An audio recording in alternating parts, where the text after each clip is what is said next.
नमस्कार दर्शकों, ऐसे न्यूज के साथ हम आए हैं सतलोक आश्रम मुंडका के प्रदर्शनी स्थल में। आइए जानने की कोशिश करते हैं कि इस प्रदर्शनी में क्या दिखाया गया है। जी, ये फोटो कबीर साहब जी को क्रम कढ़ाई में डाला गया था। ये जो शेख तकी था, ये परमात्मा से ईर्ष्या करता था और इसने 52 बदमाशी की थी परमात्मा के साथ। परमात्मा को नीचा दिखाने के लिए, परमात्मा को हराने के लिए, परमात्मा को, उस अविनाशी परमात्मा को मारने के लिए। लेकिन परमात्मा तो अविनाशी है और इसका ग्रंथों में प्रमाण है, शास्त्रों में प्रमाण है। एक समय शेख तकी ने हजारों मुसलमानों को इकट्ठा किया और बोला कि परम कबीर जी को तेल के उबलते कढ़ाई में डालेंगे, अगर ये नहीं मरा तो मान लेंगे कबीर अल्लाह है। तो इन्होंने वैसा ही किया। परमात्मा बोले ठीक है भाई, अगर तुम ऐसा ही करना चाहते हो तो वहाँ पे हजारों की संख्या में दर्शक इकट्ठे हो गए और परमात्मा खुद उस कढ़ाई में जाके उबलते तेल के में बैठ गए। और परमात्मा अविनाशी थे और परमात्मा नहीं मरे। लेकिन जो सिकंदर लोधी था, वो परमात्मा का शिष्य हो चुका था। वो सोचा कि जो शेख तकी बोला कि इसने कबीर साहब ने उबलता तेल दिख रहा है लेकिन उबल नहीं रहा, ये इसका जो गर्म है वो ठंडा कर दिया। वैसे दिख रहा है तंत्र मंत्र से, जादू जंत्र से। लेकिन वो जो सिकंदर लोधी थे वे देखने लगे कि सच में, वो एक उंगली डाल के देखने लगे कि ये तेल ठंडा आया गर्म। परमात्मा बोले कि इसके पैका हुए मता शेख तकी के, ये औरों को ही मरवाएगा, ऐसा मत कर। मैं तो भगवान हूँ, अविनाशी हूँ, मेरे को कुछ नहीं होगा, लेकिन तुम मर जाओगे। तो वो उसने मना करते करते भी उंगली डाली और वो जितनी उंगली डाली थी वो उंगली कट के अलग हो गई थी। तो परमात्मा बाहर आए और उस राजा की उंगली पूरी कर दी थी। पर वहाँ पे फिर हजारों की संख्या में परमात्मा जी से नाम दीक्षा ली गई। परमात्मा जी के साथ जो 52 बदमाशी की थी, उनमें से एक बदमाशी ये भी थी कि जो शेख तकी द्वारा मारने के लिए 4-5 मुस्टंडों को बुलाकर कबीर साहब जी को गंगा नदी में नाव में बिठा के उनके हाथ पांव बांध के, पत्थर बांध के गंगा में डुबोना चाहा था। लेकिन परमात्मा नदी में ऐसे बैठे थे जैसे थल पे बैठते हैं। और परमात्मा बताते हैं कि वहाँ पे 8 पैर तक तोप, घोड़े, पिस्तौल, तीर, कमान मारे गए थे, पत्थर मारे गए थे, लेकिन परमात्मा को एक नहीं लगा था।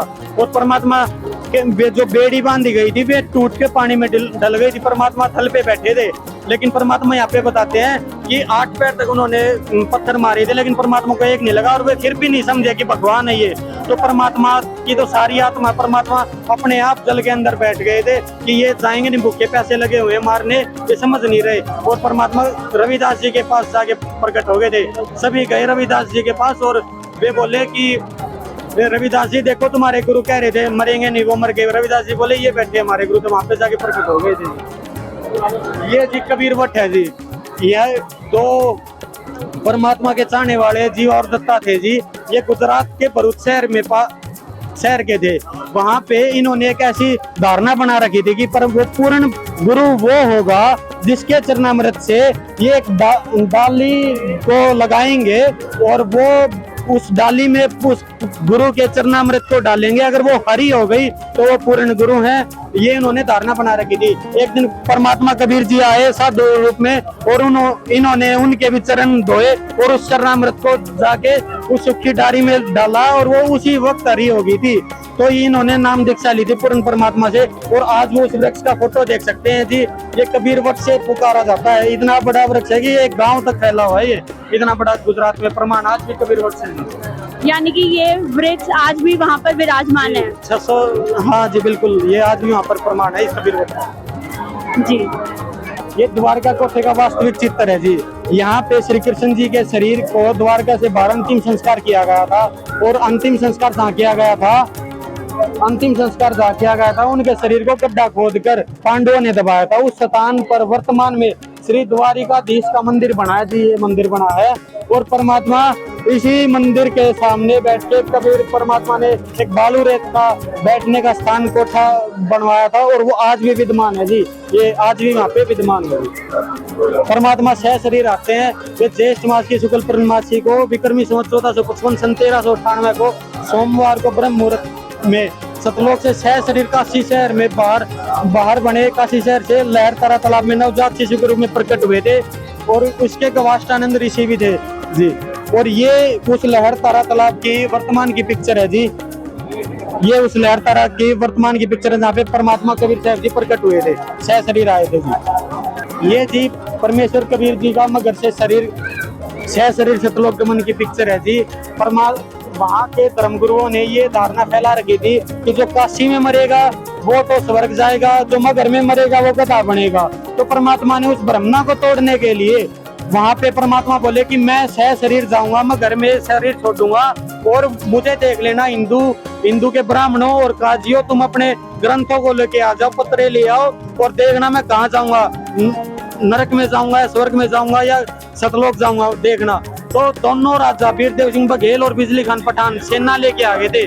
वहां पे परमात्मा बताते हैं कि भविष्यवक्ताओं ने ये बता रखा था हिंदू मुस्लिम एक ऐसी लड़ाई छिड़ेगी और एक की ना मारकाट इतनी जबरदस्त होगी कि बहुत ज्यादा से ज्यादा प्रतिशत 60-70% जनसंख्या कट के खून की नदियां बहेंगी। क्योंकि वो परमात्मा बताते हिंदू मुसलमान की लड़ाई होनी थी वहां पे, क्योंकि हिंदू राजा और मुस्लिम राजा दोनों अपनी सेना ले आए थे कि कबीर साहब का शरीर हम लेंगे शरीर छोड़ने के बाद, और मुस्लिम बोलते थे हम लेंगे शरीर छोड़ने के बाद। तो कबीर साहब वहां पे शरीर छोड़ने से पहले उन्होंने बोला कि मैं एक बहते जल में स्नान करूंगा। तो फिर बिजली खान पठान बोले कि जी यहाँ पे भगवान शिव के श्राप से श्रापित एक नदी है आमी नदी, और वो भगवान के शिव से श्रापित सूखी हुई है और वो बह नहीं रही। परमात्मा बोले मुझे दिखाओ, और परमात्मा ने ऐसे इशारा किया था और वो नदी बहने लग गई। और आज भी उस वो चित्र है जी, देखो आज भी वो नदी बह रही है, प्रमाण है जी। परमात्मा ने सह शरीर सतलोक गए थे। परमात्मा ने बोला था कि मेरे शरीर जाने के बाद लड़ना मत तुम, और परमात्मा वहां पे चद्दर बिछवा ली थी नीचे और ऊपर चद्दर बिछवा ली थी। परमात्मा बोले मेरे यहाँ पे शरीर मिले या जो भी मिले आपको उसको आधा कर लेना, लेकिन लड़ना मत। तो वहां पे परमात्मा लेट कर ऊपर आसमान में जाके आकाशवाणी की परमात्मा ने जाते हुए कि देखो पंडितों और काजियों मैं कहाँ जा रहा हूँ, देखो अपनी खोलो पोथियां और देखो मैं कहाँ जा रहा हूँ, मैं स्वर्ग जा रहा हूँ या नरक जा रहा हूँ या सतलोक जा रहा हूँ। मैं सतलोक जा रहा हूँ और मैं ही अल्लाह हूँ और भगवान हूँ, मैं सतलोक जा रहा हूँ। तो उस टाइम पे वहाँ पे परमात्मा के चद्दर के नीचे फूल मिले थे सुगंधित, एक शरीर की बॉडी की शेप में थी, और वहाँ पे दोनों धर्मों ने वो फूल ले लिए। जहाँ पे परमात्मा ने शरीर छोड़ा था वहाँ पे हिंदुओं ने तो अपना मंदिर बना लिया वो फूल दबा के, और मुसलमानों ने मस्जिद बना ली, और वहाँ पे दोनों के बीच से भी रास्ता और दोनों का अलग अलग रास्ता भी है। वहाँ पे परमात्मा बताते हैं आज तक भी हिंदू मुसलमान का झगड़ा नहीं हुआ है।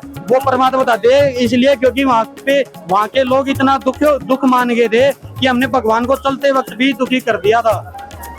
ये जी संत दादू जी की वाणियों में कबीर परमात्मा का प्रमाण है जी।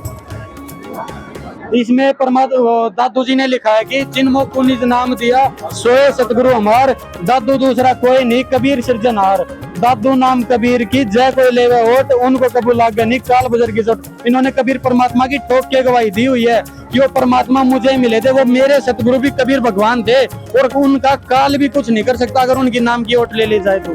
इसी प्रकार धर्मदास जी की वाणियों में परमात्मा का प्रमाण है कि तब कबीर आज मोए दर्शन दियो, कबीर सतलोक से चलकर आए काटन जम के नजीर। वो परमात्मा सतलोक में रहता है, सह शरीर रहता है, वहाँ पे परमात्मा अविनाशी, और वहाँ से आते हैं और अपने भक्तों को वहाँ पे लेके जाते हैं जहाँ पे अभी मरते नहीं है कोई भी। संत गरीबदास जी की वाणी यो में कबीर परमात्मा का प्रमाण है। संत गरीबदास जी महाराज गाँव छुड़ानी जिला झज्जर में हुए हैं जी। आज उन्होंने उनको परमात्मा सतलोक लेके गए थे और सतलोक दिखा के लाए थे, और सतलोक दिखा के लाने के बाद उन्होंने परमात्मा की जो महिमा गाई है वो आपके सामने है जी। देखो अजब नगर में ले गया हमको सतगुरुआन, झिलके बिम भगात गति सुते दरतान। कि वो सतगुरु आके हमें उस अजब नगर में ले गया झिलके, जहाँ पे झिलके बिम भगात गति, हम तो सुतर चादर तान के सो रहे हैं, अब हम तो निपराम हो गए क्योंकि परमात्मा की शरण मिल गई हमको। अनंत कोटि ब्रह्मांड का एक रति निवार सतगुरु पुरुष कबीर है कुल के सृजनहार। वो पूर्ण परमात्मा कबीर साहब है, पूरे सभी ब्रह्मांडों का मालिक है। और सतलोक की महिमा बताई है जी इसमें परमात्मा ने, जहाँ संखो लहर मेर की उपजा कहर जानी कोई, दास गरीब अचल अविनाशी सुखा सागर खुशोई।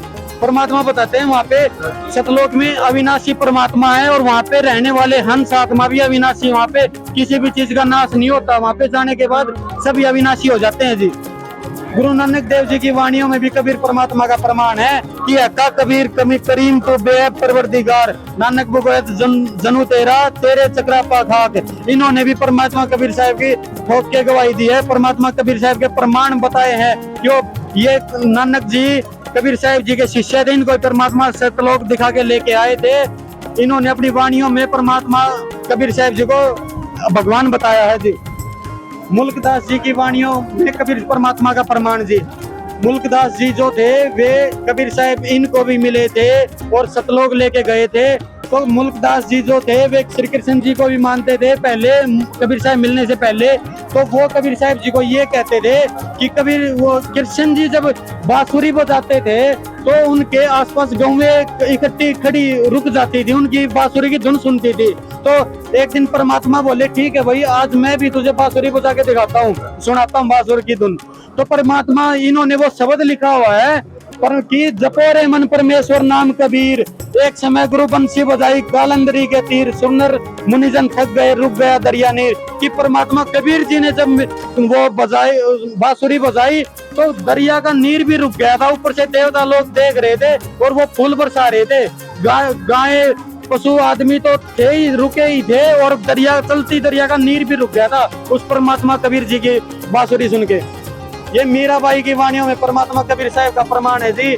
मीराबाई जी जैसे श्री कृष्ण जी की भक्ति करती थी बचपन से, उनको एक बार कबीर साहब जी को साधु रूप में आए हुए थे, उनका सत्संग सुनने को मिला था और उस सत्संग में परमात्मा बता रहे थे कि ब्रह्मा विष्णु महेश नासवान है, उनसे ऊपर भी बड़ी शक्ति है जो सबका पूर्ण परमात्मा है, वे कबीर साहब उनका नाम है, वे बता रहे थे। तो मीराबाई जी कबीर साहब जी पूछती है साधु रूप में कि वो पूर्ण परमात्मा मैं कैसे मान लूं, मेरे सामने तो कृष्ण स्वयं आते हैं और वो भगवान है। परमात्मा बोले देवता कभी झूठ नहीं बोलते, उनसे आपके सामने अगर वे आते हैं तो उनसे पूछ लेना कि क्या उनसे बड़ी कोई शक्ति है या नहीं, देवता झूठ नहीं बोलते। तो उन्होंने वे घर पे गई, उन्होंने साधना की, कृष्ण जी प्रकट हो गए। उन्होंने पूछा कि क्या आपसे, मैं सत्संग में गई थी, साधु ने बताया कि कृष्ण से भी बड़ी शक्ति है, ब्रह्मा विष्णु महेश से भी बड़ी शक्ति है।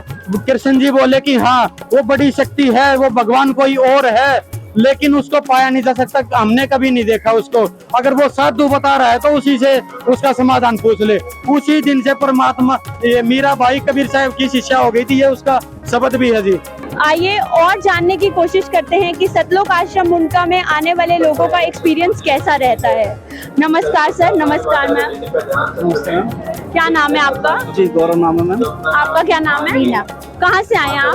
पालन दिल्ली। जी, तो सतलोक आश्रम मुंडका में हो रहे इस भंडारे के बारे में आपको कैसे पता चला? जी मेरी सासू माँ यहाँ पे रेगुलर आती हैं, हाँ उन्हीं के थ्रू हमें पता चला, हम यहाँ पे आए। यहाँ पे बड़ा अच्छा लगा, आश्रम की व्यवस्था बहुत अच्छी है, सारा प्रदर्शनी वगैरह सब बहुत अच्छी है। जी, आप क्या कहना चाहेंगे इस भंडारे के बारे में? यहाँ की बहुत अच्छा लगा, यहाँ के सेवादार बहुत अच्छे हैं और जो पर्सनलिटी है वो भी बहुत अच्छा है। जी, क्या यहाँ पर आपको किसी भी तरह से ऊंच नीच भेदभाव देखने को मिला? नहीं, यहाँ पे सब एकजुट है, सब एक साथ है। और यहाँ पे किसी भी सुविधा के लिए क्या आपसे कुछ पैसे लिए गए? नहीं जी नहीं, कोई पैसा नहीं। कोई पैसा नहीं है, कोई पैसा नहीं है। जी, और कुछ बताना चाहेंगे आप संत रामपाल जी महाराज जी या सतलोक आश्रम मुंडका के बारे में? मैम यहाँ सब बढ़िया है, बस इतना ही। बस सब अच्छा है, पहली बार आए तो ज्यादा पता नहीं है।